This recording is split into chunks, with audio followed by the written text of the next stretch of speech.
Hello students, आज हम लोग बीएससी थर्ड ईयर के सिलेबस को देखेंगे, मैथ के सिलेबस को।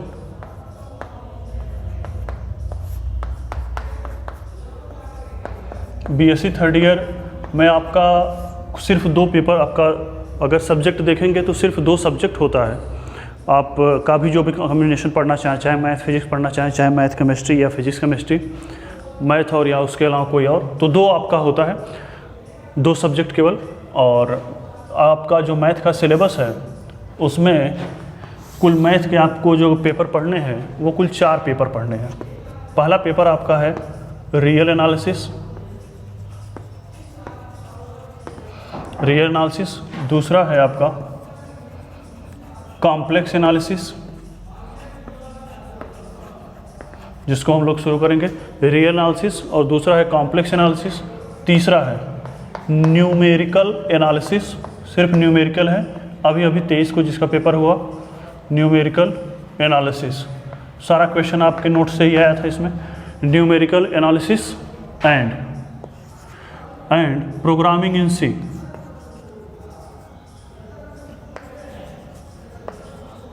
Programming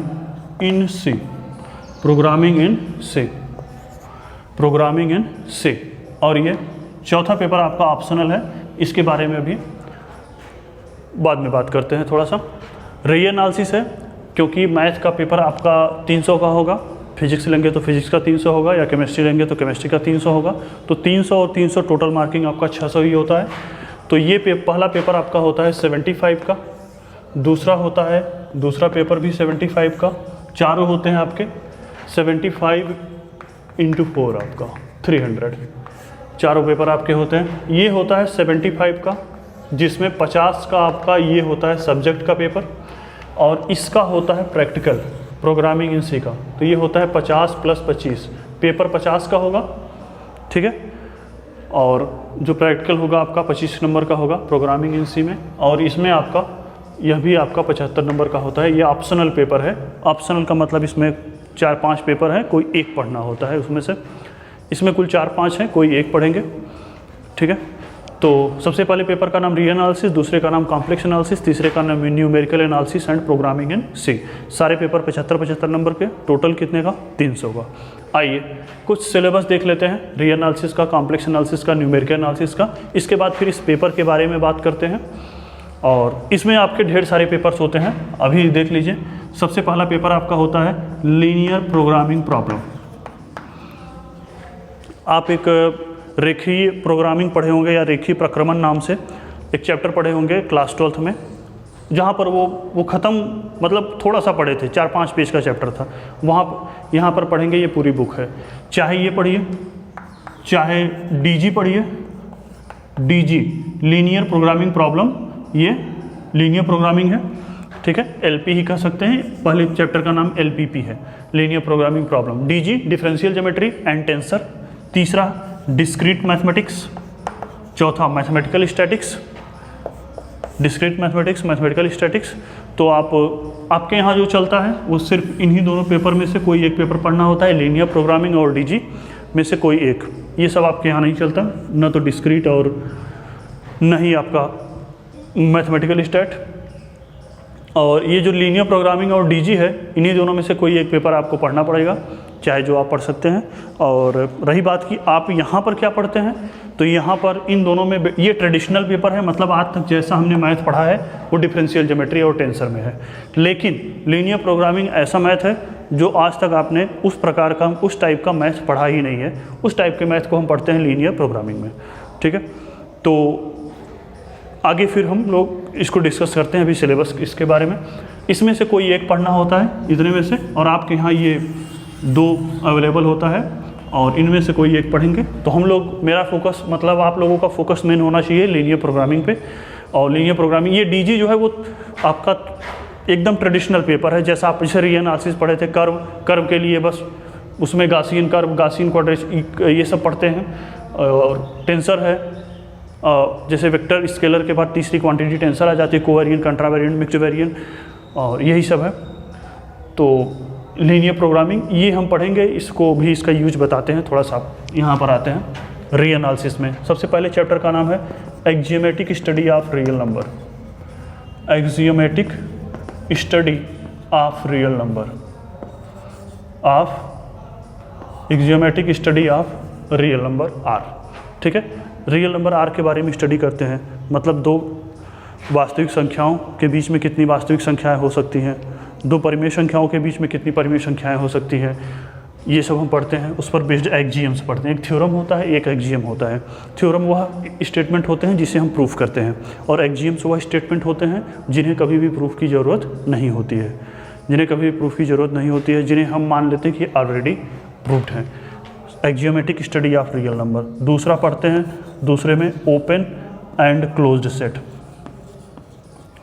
open and closed set. ये फिर से आपका घूम के आता है लास्ट वाले चैप्टर में। Open and close set, neighbourhood, interior, exterior, boundary point, limit point, adherent point, derived set, ये सब पढ़ते हैं चैप्टर नंबर 2 में। तीसरा चैप्टर आप नाम सुने हैं इसका, कन्वर्जेंस, सीक्वेंस का या यूनिफॉर्म सीक्वेंस कह सकते हैं इसे, यूनिफॉर्म सीक्वेंस, यूनिफॉर्म सीक्वेंस, यह है यूनिफॉर्म सीक्वेंस।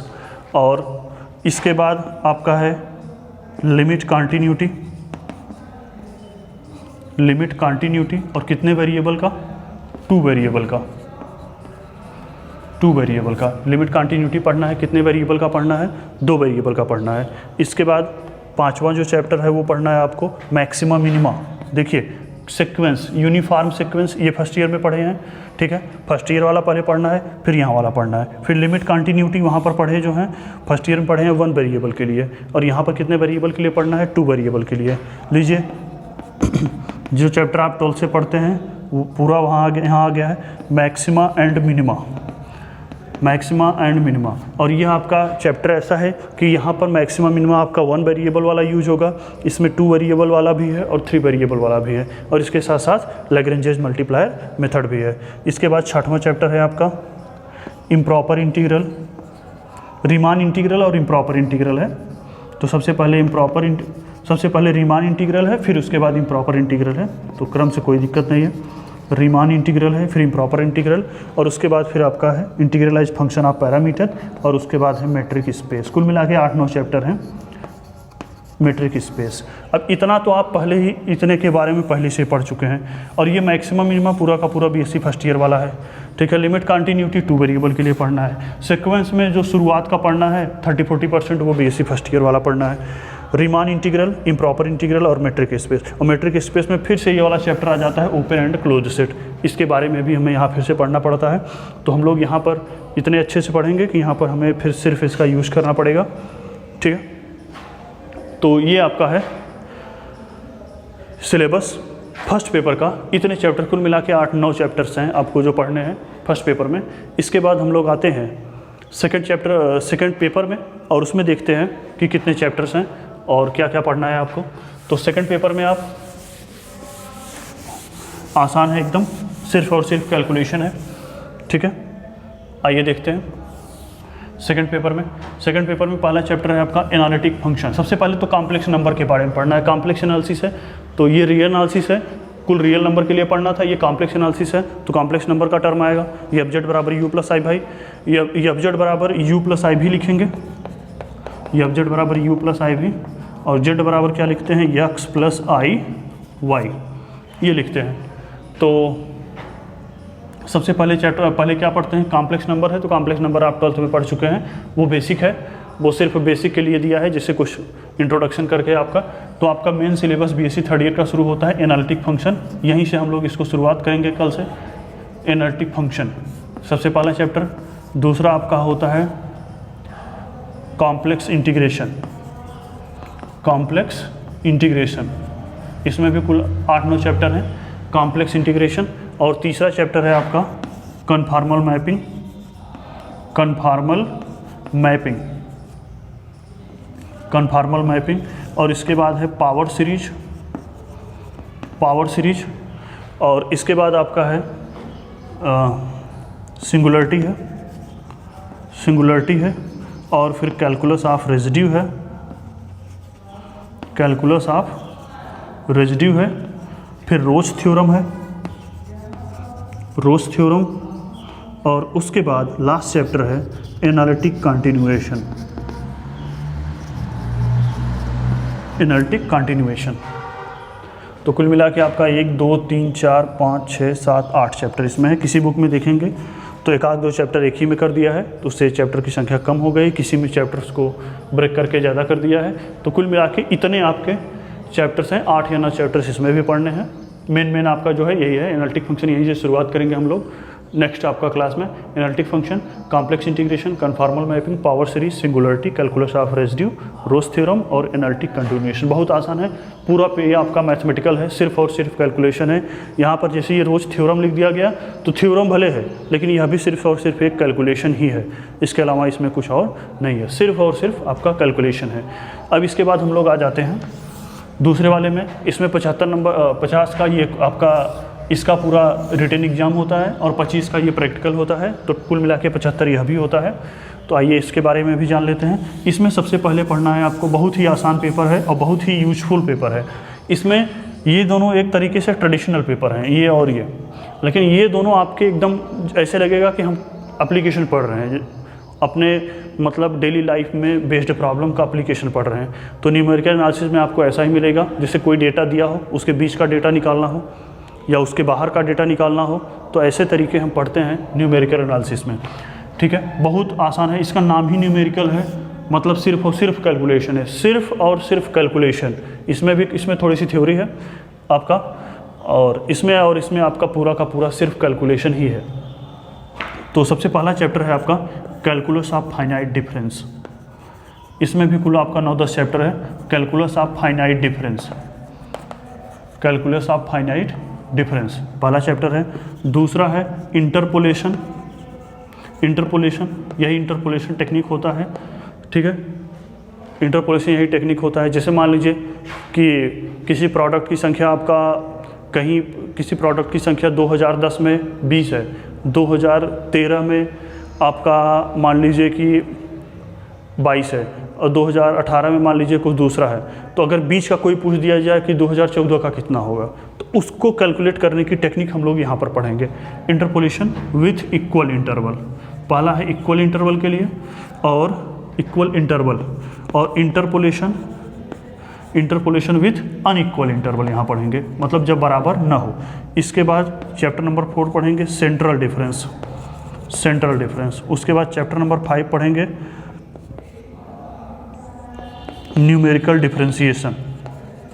न्यूमेरिकल डिफरेंशिएशन है। उसके बाद छठा चैप्टर पढ़ेंगे न्यूमेरिकल इंटीग्रेशन की वैल्यू निकालेंगे यहाँ पर बेस्ड मेथड से। उसके बाद है चैप्टर नंबर 7 आपका अलजेब्रिक आइजन वैल्यू प्रॉब्लम है। और उसके बाद है फिर अलजेब्रिक आइजन वैल्यू प्रॉब्लम के आगे आपका है अप्रॉक्सीमेशन, और उसके बाद है difference equation. Algebraic eigen value problem में algebraic solution of algebraic and transcendental equation आपका चैप्टर है इसी बीच में एक। ठीक है, और उसके बाद है डिफरेंस इक्वेशन आपका। तो कुल मिला के 10 चैप्टर हैं आपके, और एक नहीं लिखा है अलजेब्रिक आइजन वैल्यू प्रॉब्लम, और एक solution of algebraic and transcendental equation, मतलब किसी इक्वेशन का रूट निकालो। जैसे x², ऐसे कोई इक्वेशन है x² - x + 1 = 0, इसका एग्जैक्ट रूट पूछा जाए कितना होगा, इसका पूछ लिया जाए कि वह मान बताइए, तो दशमलव में आएगा। x² या तो सीधा 4 से लगाएंगे, अगर सीधा 4 से नहीं लगाना हो तो कैसे लगाएंगे यहाँ पर ऐसे क्वेश्चन को सॉल्व करने के लिए। अब जैसे कोई कह दे कि आपको यहाँ पर कह दे कि 10 का घात 1/5 का मान बताइए, तो कैसे बताएंगे? तो यहाँ पर ये तरीके हम पढ़ेंगे, इसके वैल्यू बता देंगे। तो ये बहुत ही आसान पेपर है, और सिर्फ और सिर्फ कैलकुलेशन है। यह भी बहुत आसान है, और हम लोग यही शुरू करेंगे, एकदम कैलकुलेशन है, एकदम सिंपल, और यहीं से हमारा सिलेबस शुरू होगा। तो अब हम लोग आते हैं, सिर्फ और सिर्फ कैलकुलेशन है दूसरे, तीसरे और चौथे पेपर में, और यहाँ पर देखते हैं। तो इसमें हम लोग जो पढ़ेंगे, हम लोग पढ़ेंगे लीनियर प्रोग्रामिंग। इसलिए पढ़ेंगे क्योंकि उसके पीछे रीजन है, क्योंकि आपका यह जो पेपर है ये ट्रेडिशनल पेपर नहीं है, ये सबसे अलग पेपर है लीनियर प्रोग्रामिंग जो है। और डीजी जो है आपका, और डीजी और लीनियर प्रोग्रामिंग में अंतर ये है कि डीजी क्या है, एकदम आपका ट्रेडिशनल पेपर है, मतलब उसमें पहले थ्योरम है फिर थ्योरम का एप्लीकेशन है। लेकिन यहाँ ऐसा कोई भी थ्योरम और एप्लीकेशन नहीं पढ़ना है, सिर्फ और सिर्फ कैलकुलेशन पढ़ने हैं। और यह पेपर आपका जानने के लिए मैं बता दूँ तो सबसे पहले अगर आप बीएससी थर्ड ईयर के बाद अगर एमएससी करने जाएंगे तो एमएससी फाइनल में इसी पेपर का नाम आपका हो जाता है OR हो जाता है, operational research. Research on operation is called operational research. ठीक है, कोई भी आपका ऑपरेशन हो रहा है, मतलब कोई भी क्रिया हो रही, उस पर जब हम रिसर्च करते हैं उसे कहते हैं ऑपरेशनल रिसर्च। तो अब इसी का पार्ट है आगे, मतलब इसी का एक्सटेंडेड फॉर्म है। अब ये लीनियर प्रोग्रामिंग है। और लीनियर प्रोग्रामिंग मतलब लीनियर, मतलब एक घात वाले वेरिएबल यहाँ मिलेंगे, जैसे x1 + x2 ≤ 2। ठीक है। अब ये देखिए एक घात वाले हैं, लेकिन x1² x2², तो इसमें लीनियर प्रोग्रामिंग भी पढ़ना है, मतलब पहले ये वाला बीएससी थर्ड ईयर वाला, उसके बाद फिर नॉन लीनियर प्रोग्रामिंग भी पढ़ना है, उसके बाद फिर गेम थ्योरी, नेटवर्क एनालिसिस, ये सब आपके चैप्टर्स जो हैं ये सब पढ़ने हैं। और गेम थ्योरी, नेटवर्क एनालिसिस, ये सब चैप्टर पढ़ने हैं किसमें, ऑपरेशनल रिसर्च में। और इसका यूज़ बता दें आपको, पहले तो एमएससी फाइनल में आपको मिल जाएगा, उसके बाद अगर कोई भी आपका एमबीए कर रहा है, बीटेक कर रहा है या कोई एमसीए कर रहा है, तो वहाँ पर ये पेपर आपका ऑपरेशनल रिसर्च नाम से उसको पढ़ा जरूर मिलेगा। और सबसे पहले अगर वो पढ़ना शुरू करेगा तो ये बीएससी थर्ड ईयर वाला पढ़ना शुरू करता है। बीएससी थर्ड ईयर वाला ही सिलेबस आपको यहीं से शुरुआत है हर ऑपरेशनल रिसर्च में। ऑपरेशनल रिसर्च में सबसे पहले लीनियर प्रोग्रामिंग पढ़ना है, उसके बाद फिर नॉन लीनियर प्रोग्रामिंग NLPP पढ़ना है, जहाँ पर हम कोहन टक्कर कंडीशन पढ़ते हैं। तो NLPP अब लेकिन हमें क्या पढ़ना है, हमें बीएससी थर्ड ईयर में जो पढ़ना है, हमारे बुक का नाम है लीनियर प्रोग्रामिंग। तो सारे क्वेश्चन लीनियर प्रोग्रामिंग मतलब LP में बनेंगे, नॉन लीनियर में बनेंगे ही नहीं। ठीक है, तो नॉन लीनियर जो है वो MSc का सिलेबस है। LPP जो है पूरा का पूरा आपका देखेंगे बुक, तो सिर्फ और सिर्फ लीनियर प्रोग्रामिंग आपको मिलेगा। लीनियर प्रोग्रामिंग में मतलब एक घात वाले वेरिएबल मिलेंगे। तो आपका, और जैसे कोई इकोनॉमिक्स पढ़ रहा है तो MA आपका इकोनॉमिक्स से होता है, तो फाइनल में देखेंगे तो फाइनल में भी ये ऑपरेशनल रिसर्च नाम से यह पेपर आपका है। और यही तरीका आपका वहाँ है, बस क्वेश्चन हिंदी में पूछा जाता है। ठीक है, तो कहने का मतलब यह पेपर आपका जो चीज़ें लोग मतलब पोस्ट ग्रेजुएट वाली डिग्री लेके पढ़ते हैं, हम लोग इसको बीएससी थर्ड ईयर में ही पढ़ के पूरा कर लेंगे। और अगर वो बीटेक MBA MCA में अगर आ रहा है पेपर, क्यों डीजी नहीं आ रहा है, उसके पीछे रीज़न है, क्योंकि यह जो है ये एक प्रैक्टिकल पेपर है, और मतलब यह प्रैक्टिकल अप्रोच से पढ़ा जाता है, और वो वहाँ प्रैक्टिकल अप्रोच नहीं, वो थ्योरेटिकल अप्रोच है उसका। इसलिए आपका यह बहुत यूज़फुल पेपर है। और यही पेपर मैं बार बार बताता हूँ कि यही वो पेपर है, जब ये पेपर आप पहले पेपर 70 नंबर का होता था, कुछ इस तरह से नंबर का डिस्ट्रीब्यूशन होता था कि 70 नंबर का पेपर होता था। आपके यहाँ इस पेपर में 68 मार्क्स आए थे, आपके ही कोचिंग के बच्चे के 70 में 68 नंबर मिला था। तो आप इसमें बस मेहनत करिए। इस बार तो इस पेपर का एग्ज़ाम हुआ नहीं है, दूसरे और चौथे का। ठीक है, लेकिन पढ़ना आपको पूरा पड़ेगा, क्योंकि आपको पूरा आना चाहिए और ज़रूरी है। ठीक है, तो लीनियर प्रोग्रामिंग प्रॉब्लम सबसे पहला चैप्टर क्या है, सबसे पहला है लीनियर प्रोग्रामिंग प्रॉब्लम LPP। उसके बाद है फिर आपका सिंप्लेक्स मेथड, और ये सबसे इम्पॉर्टेंट मेथड है सिंप्लेक्स मेथड। उसके बाद आपका है big M method, capital M के नाते बिग M नाम देते हैं इसका, जिसे पेनाल्टी मेथड भी कहते हैं, बिग M मेथड। उसके बाद आपका होता है टू फेज मेथड के बाद आप पढ़ते हैं आपका डुअल सिंप्लेक्स मेथड, डुअलिटी पढ़ते हैं, डुअलिटी पढ़ते हैं। उसके बाद फिर पढ़ते हैं डुअल सिंप्लेक्स मेथड, और डुअल सिंप्लेक्स मेथड के बाद आप पढ़ते हैं क्या, डुअल सिंप्लेक्स मेथड के बाद आप पढ़ेंगे ट्रांसपोर्टेशन और असाइनमेंट, ट्रांसपोर्टेशन और असाइनमेंट। अब ट्रांसपोर्टेशन क्या होता है, जैसे किसी सामान को फैक्ट्री से आपके मार्केट तक लाने में जो कॉस्ट खर्च होता है, वो ट्रांसपोर्टेशन प्रॉब्लम के अंतर्गत आएगा। असाइनमेंट क्या है, कोई आपको काम करने के लिए दिया जाए, equal number of person to equal number of job, जितने आदमी हैं उनको अलग अलग उतना ही काम दिया जाए उनके इफिशियंसी के हिसाब से, तो वो पढ़ते हैं असाइनमेंट प्रॉब्लम। बहुत ही सिंपल है, बहुत छोटे छोटे क्वेश्चन, एकदम आसान है।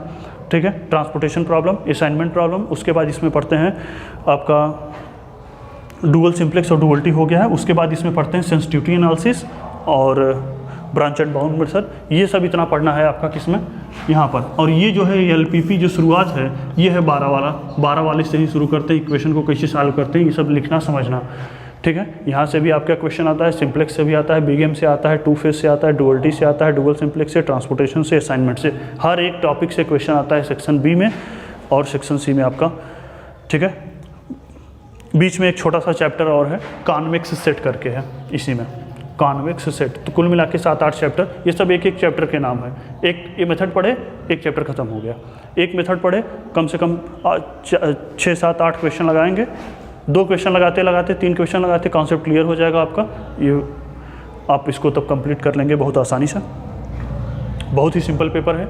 सबसे पहला पेपर आप जान लो क्या है, री एनालिसिस, दूसरा है कॉम्प्लेक्स एनालिसिस, तीसरा है numerical analysis and programming in C, और चौथा है आपका लीनियर प्रोग्रामिंग, जो कि हमें पढ़ना है। ऑप्शनल पेपर है। ठीक है। ऑप्शनल में हम लोग यही चूज करेंगे। ठीक। और सब पेपर कितने कितने नंबर के हैं, ये 75 है, ये 75 है। इसमें 75 में क्या है, 50 आपका एग्ज़ाम होता है और 25 का प्रैक्टिकल होता है, और ये पूरा का पूरा 75 नंबर का होता है।